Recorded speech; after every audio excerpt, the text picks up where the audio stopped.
Hello, hello. Welcome in to Lunchtime Lives. We're going to be getting started. Just trying to get my other device set up. And we'll get started on these Lunchtime Lives for cold process soap making. If you have any questions, you can definitely put them in the chat. Where's the chat? Oh, right there. Okay.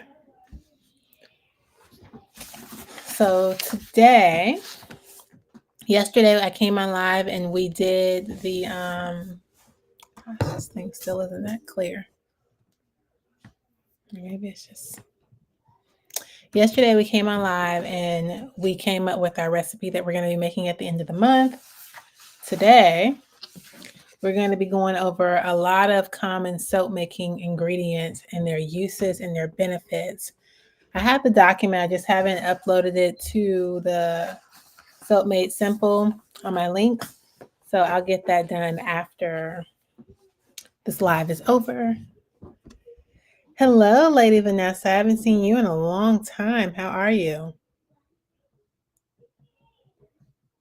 So these Soap Made Simple lives are going to be every Tuesday and Thursday for the month of August.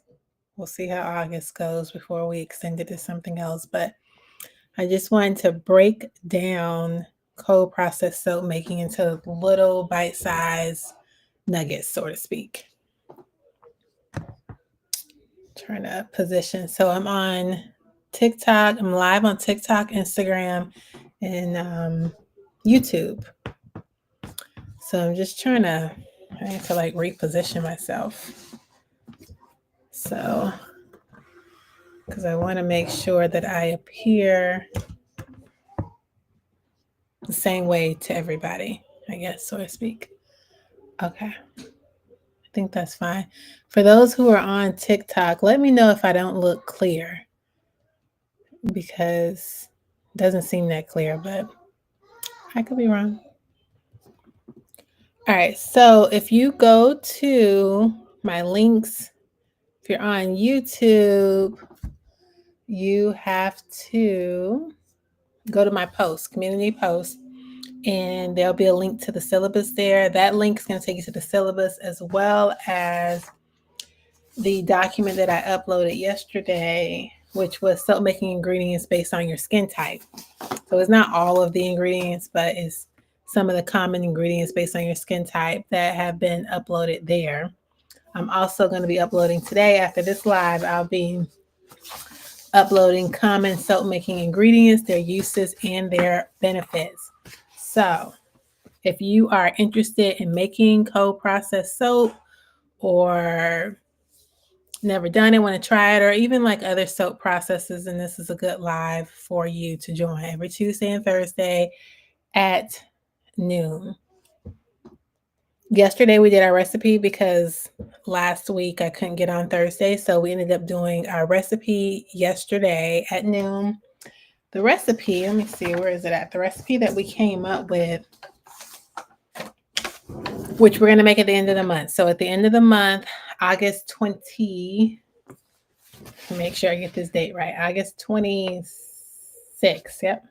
August 26th, we are going to be making the soap, the recipe that we came up with yesterday. So in that recipe, this soap is going to be catered to those with eczema. So it's not going to cure eczema, but it is going to help in relieving some of those flare-ups. And we're going to be using olive oil, hemp oil, shea butter, avocado oil, coconut oil, dead sea mud. I don't know why I always say seed. Dead sea mud. And our essential oil is going to be chamomile. So we're going to do that on August 26th, and we'll cut it August 27th or August 28th, sorry.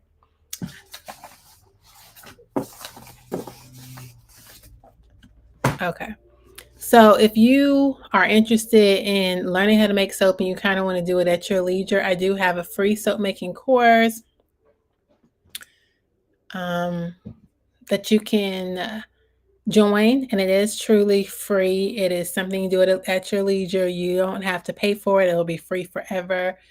and it breaks down just all of the basics of cold process soap making. So it includes a 5 ingredient recipe, and that's all the ingredients you need is just 5 ingredients.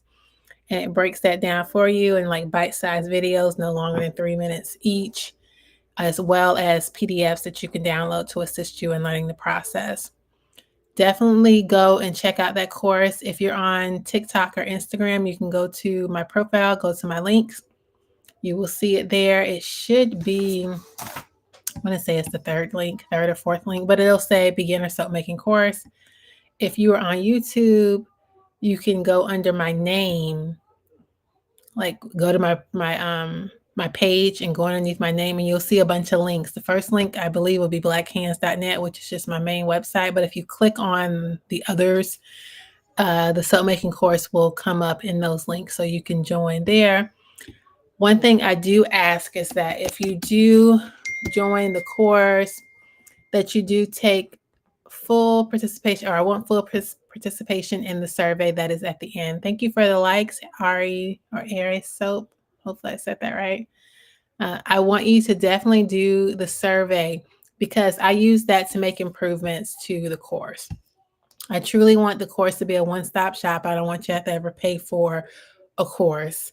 And the reasoning behind that is because there's a lot of soap makers, including myself, that do a lot of tutorials on YouTube, and I'm sure there's some that do it on Instagram as well, and it's all free. So why turn around and pay for a course when you could kind of learn at your leisure throughout these videos, which is what I did. I'm a self-taught cold process soap maker, but I also thought it would be nice to have everything you need in one central location. So that's why I created that 5 ingredient soap making course. It is free forever. Definitely take it and complete the survey because I do read every survey that is completed. There's been quite a few because at one point, like last year, I kind of went semi-viral with that. So I had a lot of people, thousands of people signed up for the course and submitted surveys. And I appreciate it because I read all those surveys and I used them to make improvements to the course. So definitely take the course. And if there's something that you feel lacking or some question that you feel wasn't answered, definitely put that in a survey so I know to address that. Hi. I don't know how to say your name. SX Charge. Sorry if I got the name wrong, but hello. Thank you for joining. Guys, I am on 2 different screens. So I have TikTok on one screen, then I have Instagram and YouTube on another. So if it looks like I'm not looking at you, that's the reason why, because I'm trying to divide my attention between the 2 screens. But sign up for the course. It's free. After you complete the course, if you find, you know what, I still want some assistance, I want to be able to make the soap alongside an experienced soaper, and you're not locally where I am, then you can also sign up for my Ultimate Live Soap Making Journey. If you purchase it during these lives, or pretty much during the month of August, you can use the code LIVE5, LIVE5, and you'll get $5 off. It gives you the opportunity to make soap one-on-one with me. There will be no more than 4 people total on the screen, and we'll be making the soap together. So you'll get to see what I'm doing because I'm going to make it with you. So what I do is I'll send you a recipe ahead of time and you gather the ingredients for that. We make the soap together so you get to see what I'm doing and I get to see what you're doing in case there are any technical difficulties. I can address them right then and there. You can ask me questions in real time. So it is a really good experience because it's literally the same price that a lot of other soapers charge for an actual course, except you get me live to ask questions. You don't have to send me an email. You can ask me right then and there and I'll answer it. So that's something after you do the free course, though. I do want everyone to do the free course first because honestly, that may be all that you need. And it's more so like if you want extra help afterwards or you just want to make it with me, then you can sign up for the Ultimate Soap or Live Soap Making class. All right, so let's go over these common soap making ingredients. Again, if you haven't gotten the syllabus is on my links. It's called Soap Made Simple. You click on that, you'll see 2 PDFs that you can download. One of them is the syllabus. The other one is Soap Making Ingredients by Skin Type, so you can download both of them. I am going to be adding the common soap making ingredients and their uses and benefits. So you can use that.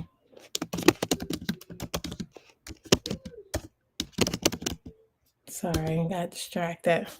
All right, some of the base common oils, because there are a lot of oils that you can use, but some of the commonly used bases include olive oil, coconut oil, palm oil, castor oil, avocado oil, grapeseed oil, sunflower oil, rice bran oil, and hemp oil. I traditionally stick with olive, coconut, castor, palm, and shea butter. I haven't got to the butters yet, but that's typically what I use in all my soap bars. I think it creates a good, nice cleanse and lather. So, olive oil creates a mild conditioning bar with a creamy lather. Olive oil is going to be one of those oils that mimics our skin the most, well, next to jojoba oil, but olive oil is definitely more affordable and something that you can use for the majority, if not in the entire soap bar. You can make what we call a Castile soap, which is 100% olive oil. That soap does take longer to cure, but it is a highly, highly moisturizing soap. So that one's olive oil is going to deeply moisturize your skin, and it's going to be gentle and rich in antioxidants, which your skin needs. Coconut oil, gosh, I probably froze. Sorry if I froze.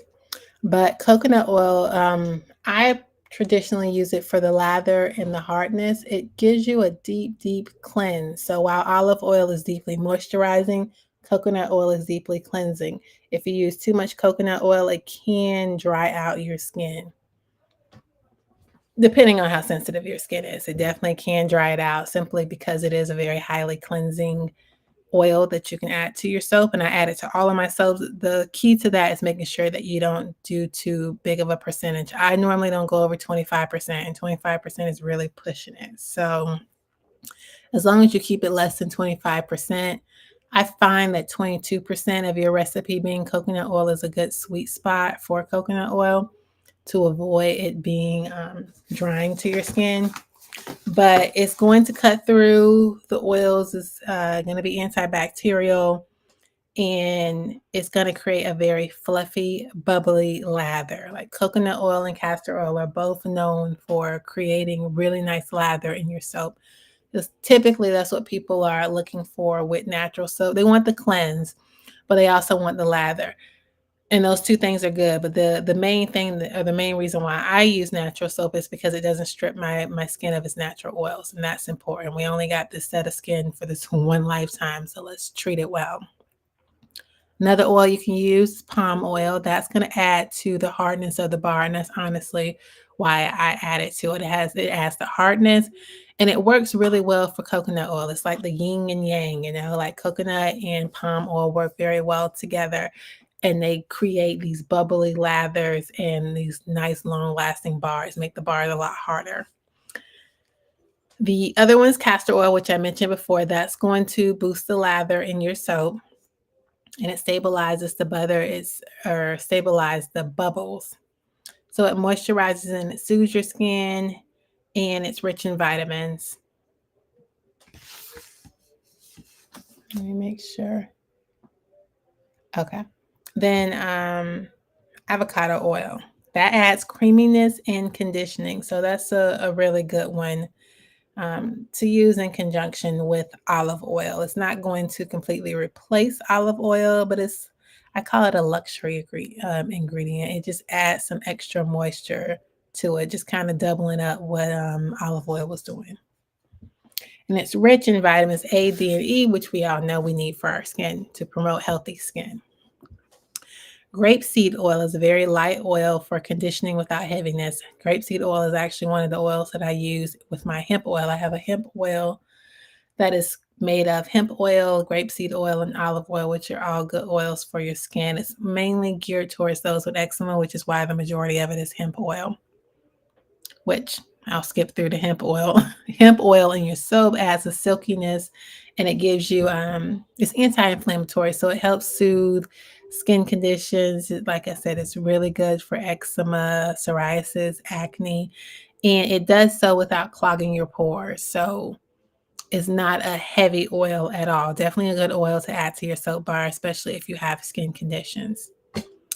Rice bran oil is very similar to olive oil, and given like the recent increases in prices of olive oil, rice bran oil is a good replacement for that. I don't typically replace the entire amount of olive oil with it, because rice bran oil, the soap does come out a little different. I honestly, in my experience, is not as hard as it would be with olive oil. So I typically don't just totally replace the olive oil with rice bran oil, but I will replace some of it or a percentage of it. And rice bran oil is very rich in antioxidants and it's gentle for sensitive skin. Pretty common to olive oil. So I mean, it does have a lot of similar product properties of or to olive oil, but just in my experience, the soap bar is not as hard as it would be with olive oil. Now we're going to switch over to the butters. Shea butter, my favorite one. That's the one I add to all my soap bars. It adds a creaminess and conditioning, and it makes the soap a lot harder.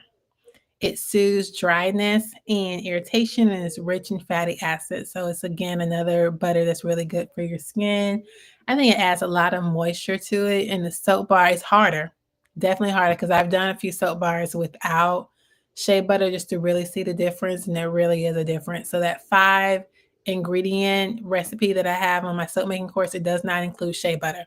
So if you were to add shea butter to that, you would definitely get a harder, more moisturizing soap bar. Cocoa butter is another one. I love cocoa butter too. But cocoa butter tends to be a little more expensive than shea butter for some reason. It adds a hardness and a creamy feel to your soap bar. So it's good. It protects skin barriers and it's excellent for very dry skin. I grew up on cocoa butter lotion, and it's like now I know why, because it really is really good for dry skin. Mango butter. This one I say is just, it's a luxury ingredient. Like when you trying to be fancy, you add in some mango butter. It's going to create a silky, soft bar with a light feel. Like if you've ever held mango butter in your hand and like compare that to shea butter, because cocoa butter is going to be rock hard. Like you can knock on that. But shea butter is going to be a little soft, a little more palatable.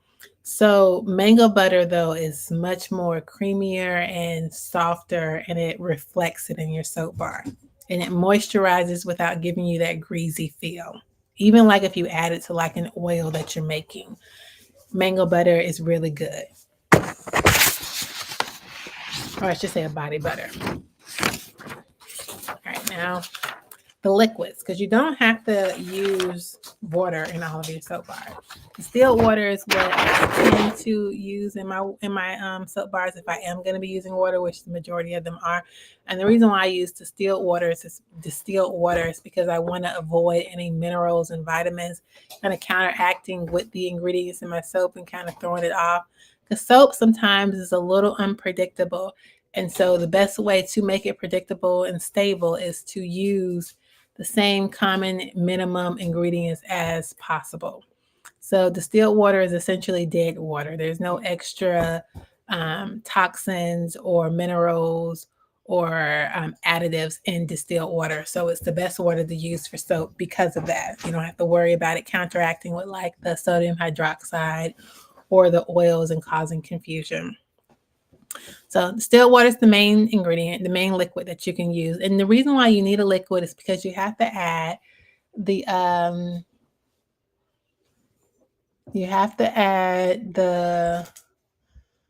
sodium hydroxide to something, because you have to use that to bind the oils and the butters together to actually create the soap. So you need the lye. It's not going to remain in the soap after it does its job and bind everything. It is going to disappear out of the soap, but you have to add that in there. And in order to do that, you can't just throw it in there. You have to add a liquid to dissolve it first to make sure that it goes through thoroughly through the oils to bind them together. So that's why we have to use a liquid. And the liquid choice is usually distilled water.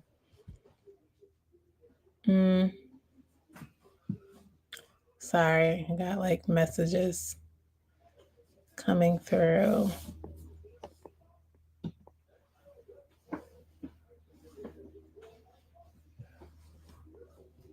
Okay. Oh no. Did I freeze? Maybe I froze. Sorry. Okay, another ingredient you can use is goat milk. You can use goat milk powder or you can use goat milk as the actual liquid. Now, I will tell you there is a major difference between the two. When it comes to using goat milk as the liquid, that was more of an advanced technique simply because when you're adding the sodium hydroxide, or I'll just refer to it as lye, it's easier to remember. When you're adding the lye to like your liquid goat milk, it's going, or even your distilled water, it's going to heat up. I've seen it get up to like 250 degrees Fahrenheit. It will heat up and get very, very hot. So you don't want to necessarily just pour it into your milk because it will burn your milk. Scorch your milk and it will give you a burnt smell, which nobody likes a burnt smell, definitely not in their soap. So in order to use milk, any milk, goat milk, coconut milk, rice milk, like whatever milk, in order to use any of those, you have to freeze it first. So you have to freeze it, make it as cold as possible. So I freeze it as little ice cubes. And then I slowly add the lye in there. I have a video on my YouTube doing it, but I think it's from like a year ago. But you have to add it in there slowly. And what I do, which you don't have to do, but I do just as an extra bit of caution, is I will put the container that the milk is in, that I'm pouring the lye into, I will put that in the ice bath. So I put it in a bowl filled with ice because I want to keep those temperatures cool. If it gets too hot, like I've seen if it gets over like 130 degrees, it definitely starts to get that burnt smell. Cash, excuse me, go out please and close my door. If it'll get a burnt smell and it won't be nice for your soap. So it is best to have that kind of like ice bath to keep it really cool, keep the temperatures down low. So I'll mix the lye in there slowly and it's going to melt those ice cubes like right before your eyes very quickly. It is going to melt them. So after the ice cubes are melt, I'll stir for maybe another 30 seconds because I want to make sure the lye is dissolved. And then I will put it in the fridge to make sure I keep it cool. And I'll cover it up so that like the fumes aren't mixing with anything. I have a separate fridge for soap, like a little mini fridge. But if you don't, then I would just recommend using the ice bath and just keeping it in the ice bath, keeping it in air conditioning, like not outside and everything, and keeping it slightly covered. That way you'll be able to keep the temperature cool. So that's why I say using liquid goat milk or coconut milk, it's definitely like an advanced technique because you have to be very careful of what you're doing. An alternative to that would be goat milk powder or coconut milk powder, which would not replace your liquid. I mean, you could if you added water to it, but if you're just going to use it as a powder, you would just add it to your oils and your distilled water and your lye after the fact, like once it reaches trace. And trace is simply where the soap has completely binded together. The oils, butters, and water have all binded together and they are ready to pour. When you are trying to determine if you've reached trace, you'll notice, which we'll be making soap on the 26th. So you'll get to actually see what I'm saying and it won't just sound like foreignness to you. But you'll see that when you pick up your spatula, you'll see that there'll be trails on top of your soap. So you can pick up the spatula that has the soap and you can trail the top. Normally you just wave it like that and you'll see there are some soap bits that sit on top. That's when you know that you've reached trace and now you can pour because everything has significantly binded together and soap is about to be formed. So you got to pour it in your mold before it gets too thick. So that's when you would add like your coconut milk powder or your goat milk powder. But if using it as a liquid, then like I said, you have to make sure you freeze it ahead of time. So goat milk, any of the milks are going to add the creaminess to the lather, and it's going to be a gentle exfoliation. Goat milk is usually one of the go-tos for that. People tend to like that more because it does feel really silky on your skin, and it's high in vitamins and lactic acid, and it really soothes skin. So like if you do have a skin condition, especially like eczema, goat milk and coconut milk are very good for that. Another thing you can do is herbal teas. And herbal teas is similar to like the whole process of getting them ready is similar to getting milk ready. You boil it first because you know you're making the tea. But after that, you let it cool, then you freeze it and you would put it in an ice bath just like you would do with the milk. When you add the lye, you slowly add it in there, slowly stir, and just keep the temperatures down as much as possible. You can also use aloe vera juice. Now, I don't buy aloe vera juice. What I normally do is I have an aloe tree in the backyard. So I'll take that out and I just kind of stick blend that to make it really as fine as possible. And I normally add it as an additive, but you could use it to replace your liquid completely. That's going to be very, very hydrating and calming for sensitive and irritated skin. So all these liquids are really good to add if you want to do something alternative to distilled water. Additives. Now we'll go into some of the common additives. And like I said, this document will be downloaded to my Soap Made Simple link, which is on my profile after this live is over. So you could take notes, but you don't really have to because you're going to be able to download it anyways. So some of the common additives is like colloidal oatmeal. I add that to all of my soap bars, unless like I'm doing some type of test bar. All of my soap bars, like if you go to my website, all of them will have colloidal oatmeal. I love to add colloidal oatmeal because it does give you a gentle exfoliation. So you can kind of get like that deep cleansing your skin without actually feeling the pain or anything from like a rough scrub. So I always add colloidal oatmeal, and you can make that your own on your own. I normally just purchase it already made. I get it from Brambleberry. Hi, Lady Isis. Thanks for liking the live. But you can take just oatmeal, ground oatmeal from home, and just stick blend it, or put it in your blender and just blend it as fine as possible. Colloidal oatmeal is already very fine, so it just takes out the extra work for me. But if you wanted to cut some corners, save a little bit of money, you can use just your regular oats from home and grind that down to small pieces. Honey. Honey's one of those advanced additives as well, but a highly good additive to add. Like if I had the patience to add it to every soap bar, I literally would. Honey will heat up the temperature in your soap bar. That's why it requires some advanced skills. And you have to soap with cool temperatures. So just like you would do with the milks, you got to soap with cool temperatures with your distilled water or whatever liquid you're using.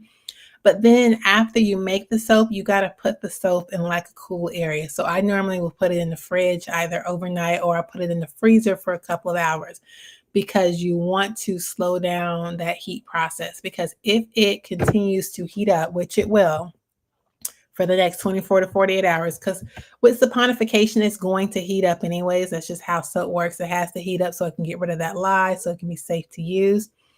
And honey is going to like double that process. So it is going to get hotter than it normally would because of honey. And if the soap gets too hot, it can kind of like volcano erupt, sort of. Or at the very minimum, it will crack. So I don't know if I have any soap bars with cracks on them. Oh, wait, I think I do. I just got to find it. But it will, I don't know, I don't think you can see this crack. But it will create little, just like a normal crack, it will create little cracks in the top layer of your soap. So when it comes to using honey, you definitely got to put that in the fridge, keep it in a cool temperature. The reason why you want to use honey is because honey is like a super ingredient. Not only is it going to add to your lather and make your soap a lot more bubbly, but honey is going to take the moisture from the air. I live in Florida. I don't know where you guys are, but in Florida, it's very humid. Honey is going to take all that moisture and add it to your skin to prevent future dryness. So it is just a really good, like, super ingredient to add. I always tell people it's sweet to your lips and it's sweet to your skin. So honey is a great ingredient to add. But like I said, you gotta be patient. You gotta pay attention and make sure that like you are soaping in very, very cool conditions. And I normally soap in my garage, so it's already hot, and I'm in Florida where it's just hot and hotter. So I don't typically use honey as much just because it does require a lot. Clays. I use clays in all of my soap bars as well. I add kaolin clay to all of them, which is like a white clay. Clays are from the earth. You use a thickening agent as a replacement for an oil. You can, but I wouldn't recommend it. It sounds like you're talking about like surfactants. So if you're using surfactants, you can use those instead of using the oils. Because if you're using a thickening agent and you're not really making cold processed soap, you could be just making soap or liquid soap.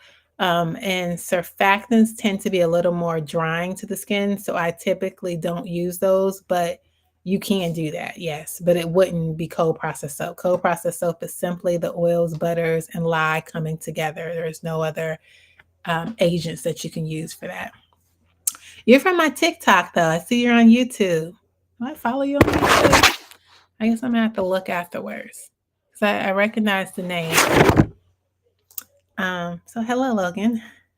But clay. So kaolin clay I add to all of my soap bars. Kaolin clay is a white clay from the earth. Kaolin clay adds a bit of a slip to the soap, so it makes it a little more silkier on the skin, and it anchors the scent. So if you're using essential oils or fragrance oils, it will make your scent last longer in your soap bar, especially with essential oils. Because I tell people all the time, all good things must come to an end. Essential oils don't last as long in your soap as fragrance oils will.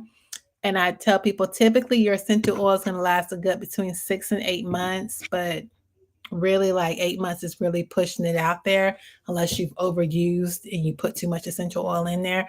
Fragrance oils are probably going to they're probably going to be really strong for about a year, but you'll probably have that fragrance from 18 months to 2 years later. Because I have some soap bars that are 2 years old and there's still a faint scent to it from the fragrance oils.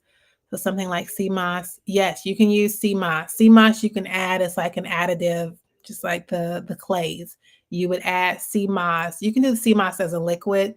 That's a longer process, but you can. I typically do sea moss powder, and sea moss powder you would add to the soap at trace, which is like I was saying earlier, when the soap is ready to be poured and it's ready to be bound together. You can add the sea moss powder in there. Um, but there are more than kaolin clay. There are Brazilian clays. There is rose clay is a common clay that's normally used. And what I love about the clays is that they really do detox your skin and they add to the lather. They are very good ingredients to add to any soap bar, but they are included in they are considered additives. If you look up the FDA regulation, the federal regulation of what soap is simply just oils and butter and a caustic soda, which would be in our case sodium hydroxide or lye. That's what I said. I was going to use lye, so we're not using all these big words. But that's all soap is. So when you add these additives, you're kind of changing what they have defined soap to be. It's still soap, it's still good, but you're adding these additives just to kind of enhance its ability, because we don't just want it to clean us. We want it to smell good, and we want it to add benefits to our skin. We want some extra vitamin E. We want some vitamin A. Like, we want some additives that are added to make our skin extra more moisturizing. By just being soap itself, it's not going to strip your skin of its natural oils, and it's going to give you that cleanse that you need by the federal regulations. But these additives just kind of make it more enhanced, if you will. Activated charcoal is natural black. And this is one of my favorites. Still is one of my favorites, but least favorites, because activated charcoal is going to improve that lather and clean those pores. Like, it's going to go in there, dig deep, take all the oils out of those pores, and give you a nice, clean, refreshed look. But the thing with activated charcoal is that it will leave a residue on like your washcloth.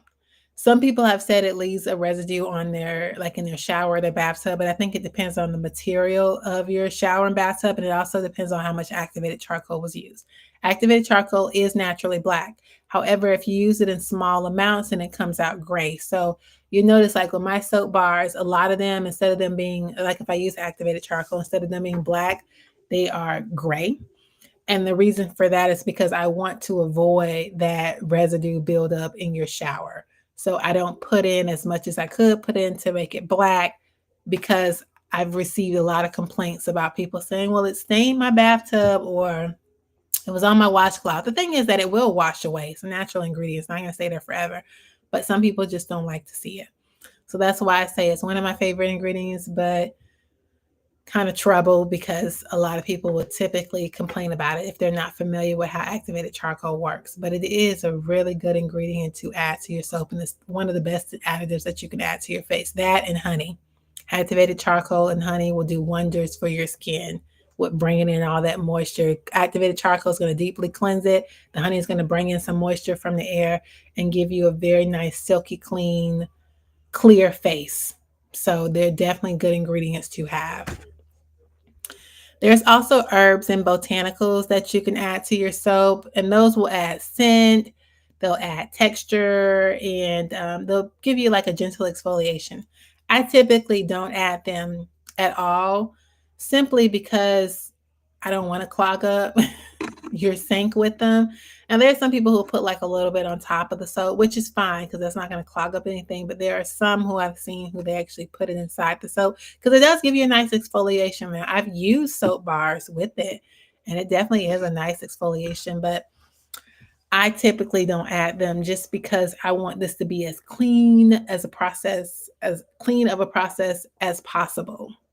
So I don't add that in there. Just that way when you are in your tub or your shower, you're just getting that cleanse that you need, getting that nice scent and getting out of there.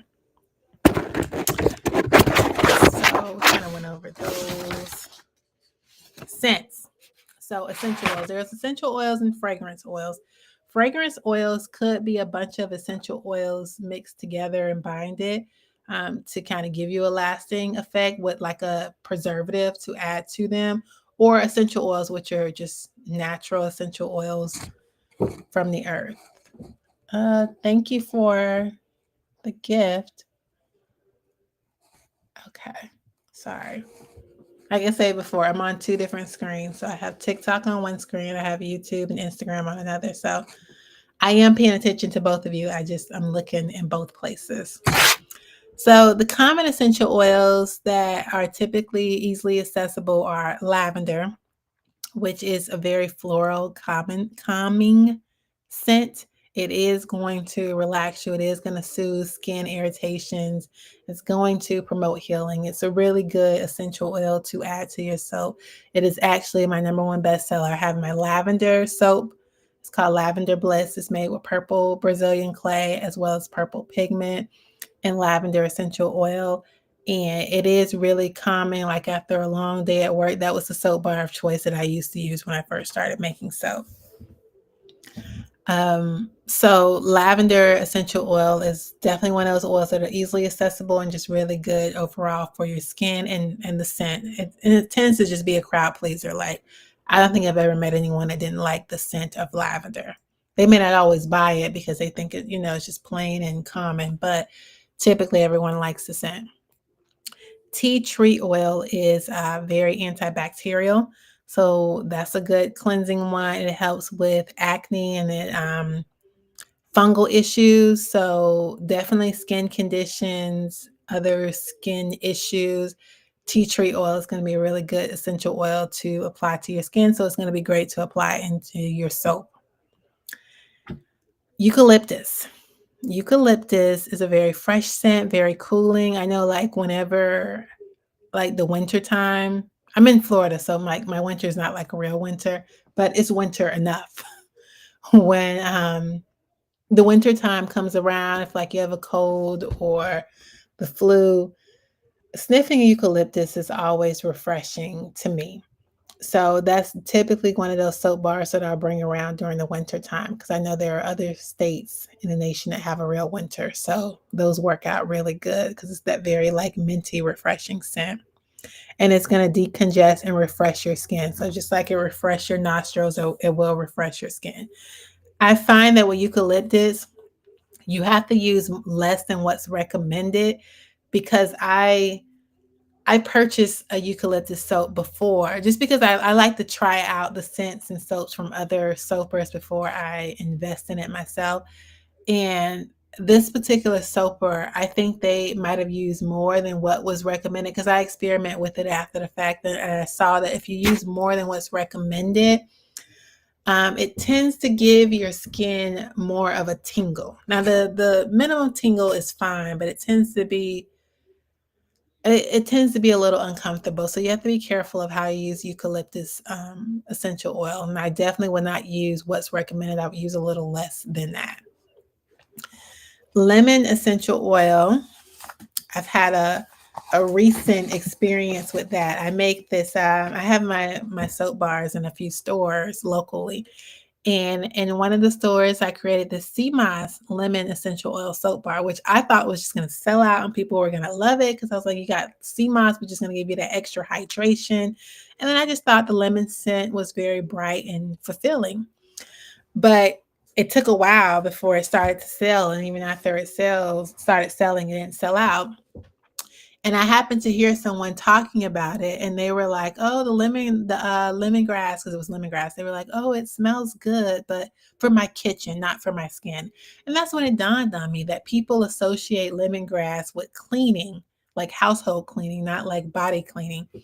So I said I got to go back to the drawing board with that. I got to figure out what I'm going to do with the soap bars that I have at that store, and redo it, because I know sea moss is a great ingredient. So I am going to continue with the sea moss soap bars, but I'm going to have to get rid of the lemongrass, because I mean, I thought it was nice, but I said, okay, I could see how some people would consider it for household cleaning. So it wasn't doing that well. But lemongrass really helps balance oily skin. So if you have oily skin, it's a really good ingredient for that. But I guess it's also really good for having a lemon fresh house that's pretty clean too. Another essential oil is frankincense. I personally don't like the smell of frankincense, but to each his own. It has a very warm scent, it's anti-inflammatory, and it supports skin regeneration. So it's a good essential oil to add to your soap. But I just tend to not. Like, if you go to my website, you won't see any. I have frankincense essential oil.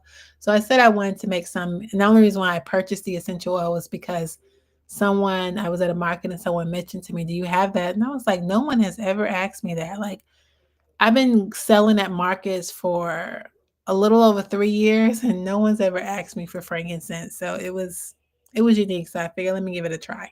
Plus it's in the Bible. So I said, let me check out frankincense. So it's a really good one if you want something that's going to support skin regeneration and give you like a warm, nice scent. Frankincense is good for that. Chamomile, which is what we'll be using in our recipe for the soap bar that we will be making on the 26th, has a sweet herbal scent. Very nice. Very good for sensitive, irritated skin. So if you are having like flare-ups with eczema or any other skin condition, having that essential oil is really good, because it's going to soothe that irritated skin.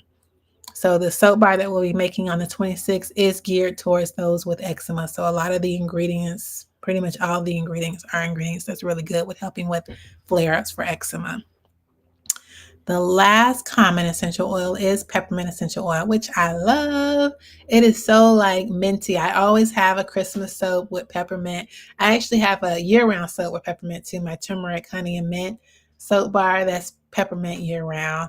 It's very cooling and energizing and just minty. I love peppermint. It's very refreshing, and it stimulates circulation. So it's just a really good essential oil to kind of rub on your skin, even if you're not using it in soap, just to improve or encourage that circulation in your skin and in your nerves. So that's a good essential oil to add. These common soap making ingredients will be uploaded to my Soap Made Simple link, which if you're on YouTube, it is on my community post. There's a link to go directly to it. If you're on TikTok or Instagram, you go to my profile, go to the link.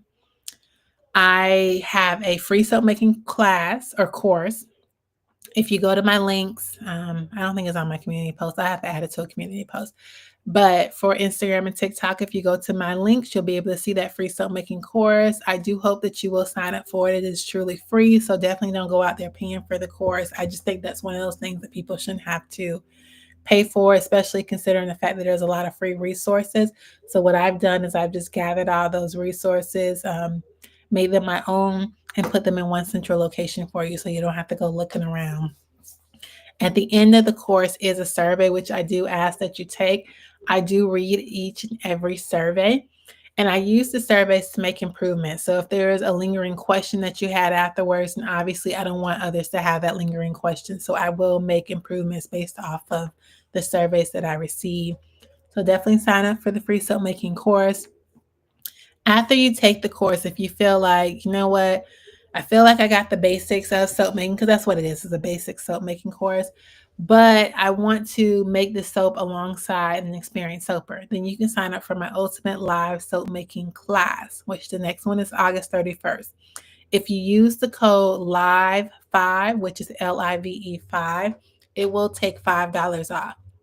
And what I think is really good about this class is that it's the same price that you would pay for a course if you were to pay for a course from someone else, except the difference is you get real live time interactions with me. It's not just a course that you're doing at your leisure and then you have to email the soaper if you have questions.